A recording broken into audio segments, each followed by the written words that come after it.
Assalamu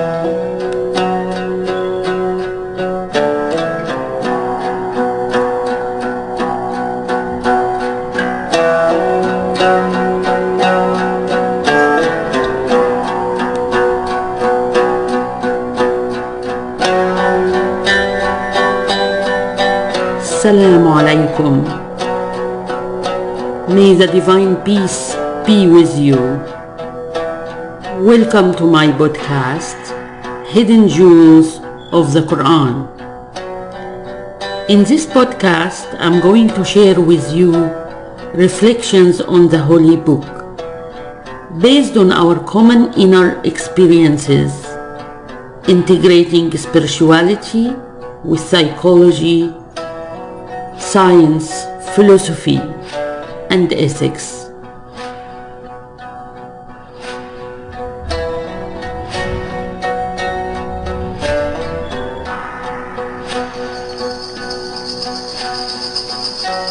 Allah has given us the ability to find meanings in forms and in our experiences in life.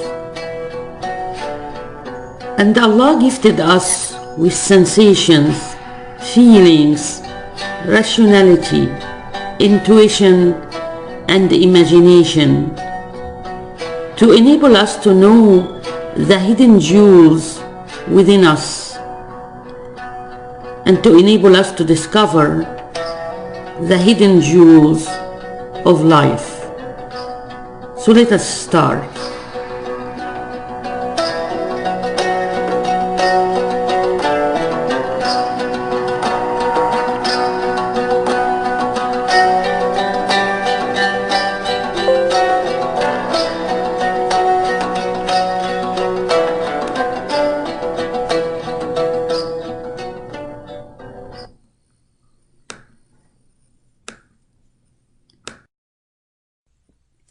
Ibn Arabi says, the cosmos is letters inscribed and vowels laid upon the outspread parchment of existence.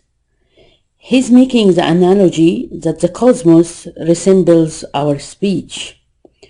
Just as our speech is made of sounds or letters, when joined together they form words, and when words join together they make sentences. And sentences carry meanings or messages. Similarly, the cosmos is like a book, also carry meanings and messages.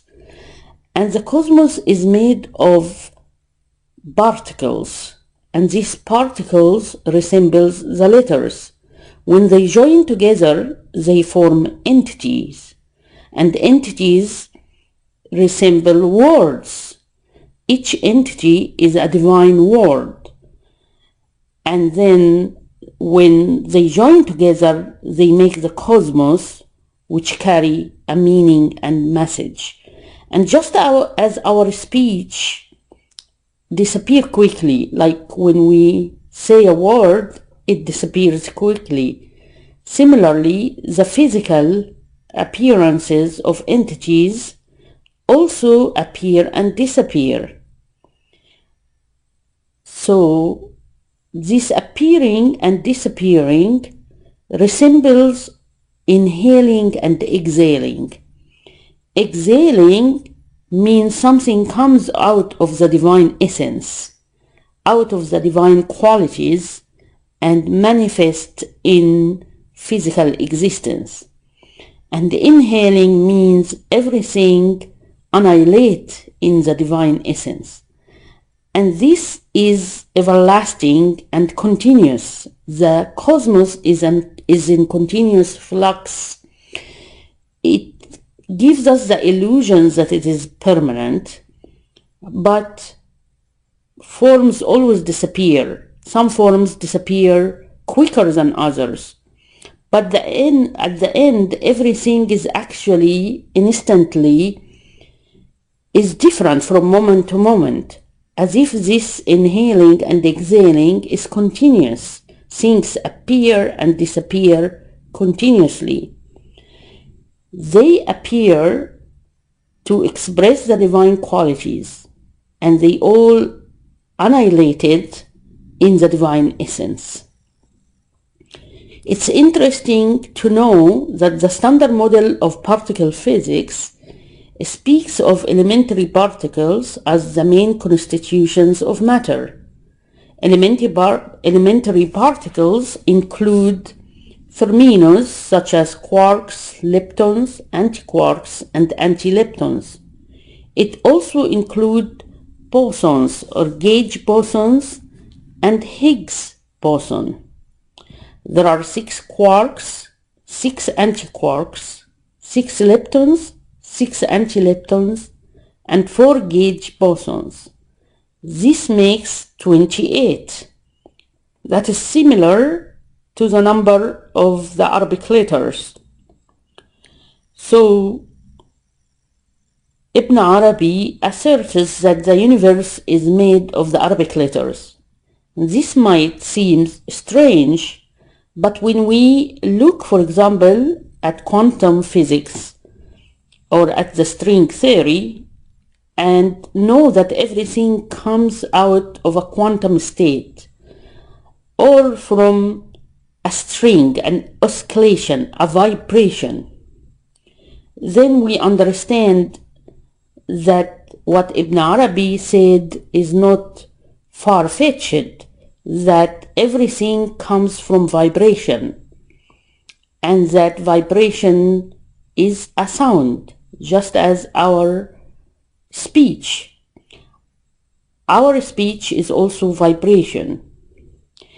And Allah says in the Holy Quran, by the heaven made of strings, or hubuk in Arabic language, which means everything comes out of these vibrations or oscillations. What are these oscillations? These oscillations are the divine qualities as they stem from the divine essence and give rise to the physical expressions. It's the inner qualities. Any entity, if we contemplate it, we'll find that it manifests certain qualities. And these qualities are common between all qualities, such as the quality of expressing protection, or the qualities of being sustained, or the qualities of being beautiful and majestic. From tiny entity to galaxies and magnificent entities, we find similar qualities. And these qualities exist in perfect harmony as the divine beauty and the divine formidability. So all of these qualities express the jamal, the beauty, and the formidability, or the jalal in Arabic language. And this jamal and jalal exist in each entity, and it is what causes things to come into existence and have a form. This similarity between speech and the cosmos is probably referred to in the Quran when Allah says that He said to something be and it is. And the divine speech again is bringing things into existence, things that can move and can express these divine qualities. And Allah subhanahu wa ta'ala also make some species connect and some species don't connect, or some particle can connect and some particle cannot connect in a specific way. This is similar to the Arabic letters. There are Arabic letters that can connect from, for example, the right side, but cannot connect from the other side, and so forth. So the similarities between speech and between the letters and the particles are astounding. For example, the gauge bosons that are the photon, the gluon, and the weak force, which is the W and Z particles, they resemble the Aleph and the Lam and the Waw and the Ya. The Waw and Ya being the weak force, and the gluon is the Aleph, that which brings things together and glue things together, and the photon is the Lam. It is like the light. The Lam, when we add the Alif Lam to any word, it defines it, it identifies it. It makes things known and seen just as the photon does. So the similarities are very interesting when we look at Higgs bosons that give the gauge boson its mass. We find that we have something within us that gives us that power to give sound to these letters, to give that sound to our inner expressions. So that is similar to Higgs bosons. And we can find also the graviton, or the gravity particle, that can glue or bring things together. We have also this unifying or gravitational force within us that can bring things together. We can look holistically at things, just as we can have a discrete perspective. We can look at things as a whole, not only as the parts, and we can connect again the letters and the words and the sentence and the meaning to the physical existence. So all of these resemble the cosmos.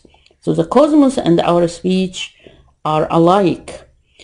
And the interesting thing is that there are certain surahs in the Quran that starts with the initial letters, and these initial letters has eluded the scholars who try to find meanings in it, and there are different theories and different suggestions.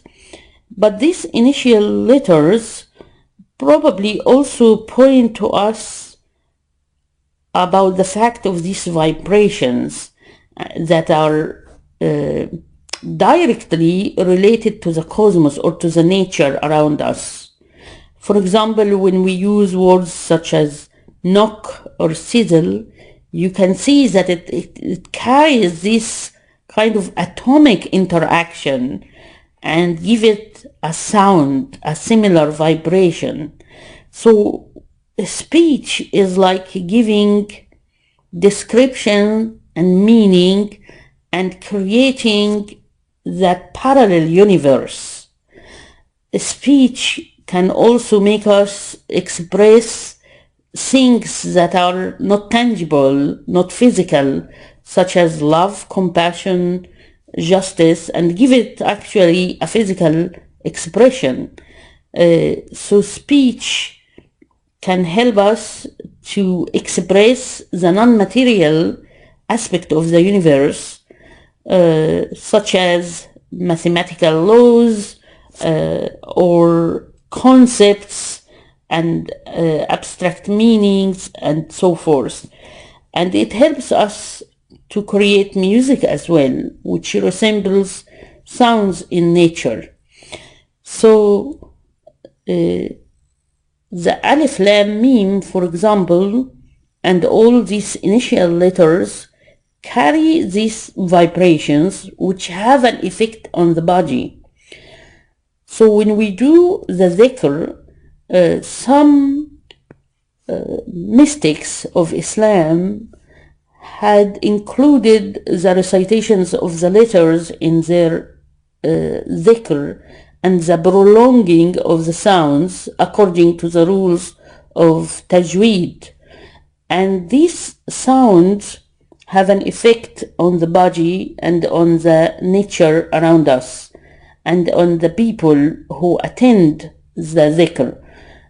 For example, we know that the effect of the word stays in the brain, like words connect us in even a physical sense.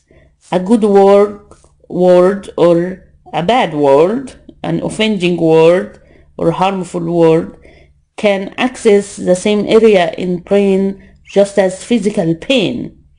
And physical pain really perish quickly once it is healed, but the emotional or the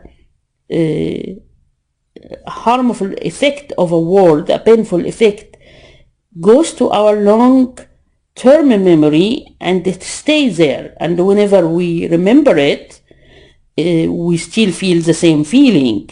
It can affect us tremendously. Similarly, a good word is like a good tree, as the Quran says. Its roots can be here on earth, but its branches reaches heaven.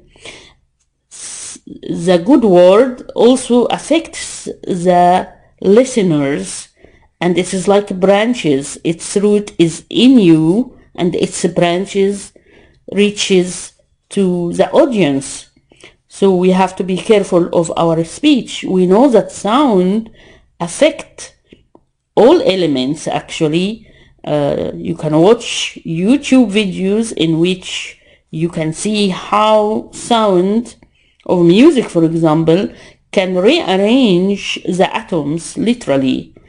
So similarly, your words can rearrange the atoms in someone else.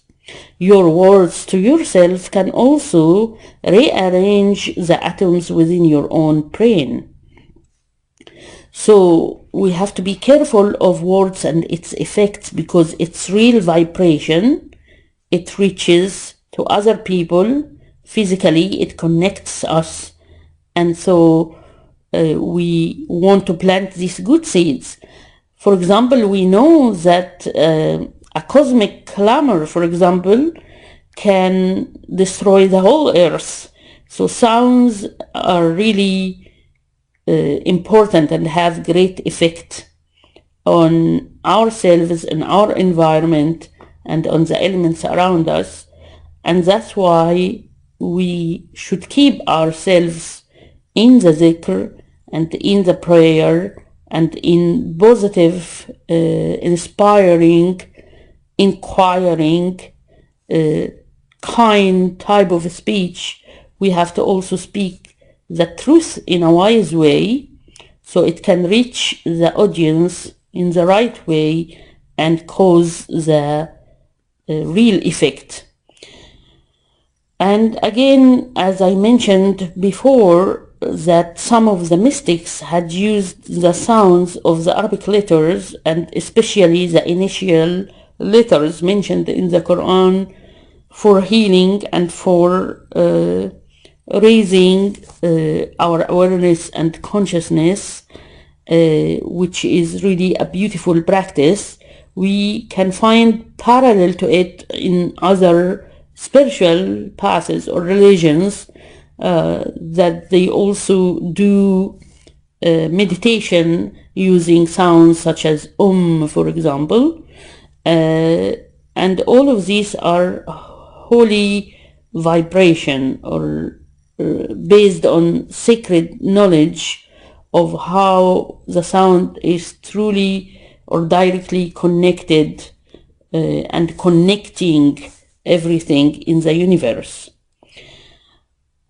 So may we be able to use our words in compassionate way and wisely and beautifully express ourselves and give meanings to the universe around us and to our experiences, in order to discover the jewels within ourselves, which are the divine beautiful qualities such as patience, endurance, resilience, compassion, the love for justice, the ability to forgive.